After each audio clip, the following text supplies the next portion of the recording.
যারা 2026 ইনটেকে চীন স্কলারশিপের জন্য আবেদন করতে যাচ্ছেন, তাদের প্রিপারেশন নেওয়ার সময় কিন্তু এখন থেকেই। আপনারা ভাবতে পারেন যে এখনো অনেক সময় বাকি আছে, আপনার কি এখন থেকে প্রিপারেশন শুরু করবেন কিনা।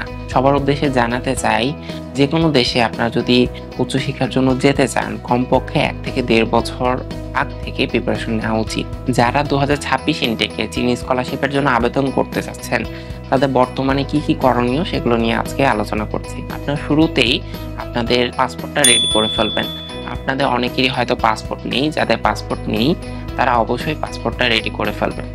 এরপর যাদের ডকুমেন্ট ক্লিয়ার নেই, যেমন আপনার এসএসসি, এইচএসসি বা ডিপ্লোমার যে সার্টিফিকেটগুলো রেডি নেই বা শিক্ষা প্রতিষ্ঠানে রয়ে গেছে, তারা অবশ্যই প্রতিটা ডকুমেন্ট শিক্ষা প্রতিষ্ঠান থেকে তুলে ফেলবেন। সেই সাথে বাবা মায়ের নাম বা ডকুমেন্টে কোনো যদি নামের সংশোধনী থাকে, সেটা এখনই আপনাকে করে ফেলতে হবে। এবং যারা স্কলারশিপের জন্য আবেদন করতে যাচ্ছেন, তারা অবশ্যই ইংলিশ প্রফিসিয়েন্সির জন্য উদ্যোগী হবেন।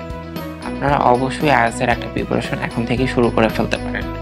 তাহলে আপনার আইএলটিএস এর রেজাল্ট কিন্তু বের হয়ে যাবে এবং সেটা দিয়ে আপনি ভালো একটা স্কলারশিপের জন্য আবেদন করতে পারবেন। 2026 ইনটেকে প্রচুর কম্পিটিশন হবে এবং স্কলারশিপের পরিমাণও কিন্তু তুলনামূলকভাবে একটু কমে যাবে। তার জন্য যাদের প্রোফাইলটা ভারী থাকবে এবং যাদের আইএলটিএস এ ভালো একটা স্কোর থাকবে, তারা কিন্তু বেটার একটা স্কলারশিপ পাবে। যারা 2026 ইনটেকে ভালো একটা স্কলারশিপ চাচ্ছেন, তারা এখন থেকে আইএলটিএস এর প্রিপারেশনটা শুরু করে ফেলতে পারেন। তাহলে আপনার ভালো একটা স্কলারশিপ আশা করতে পারেন। তো 26 ইনটেকে যারা অ্যাপ্লাই করতে যাচ্ছেন, তাদের জন্য আজকে এতটুকুই টিপস রইল।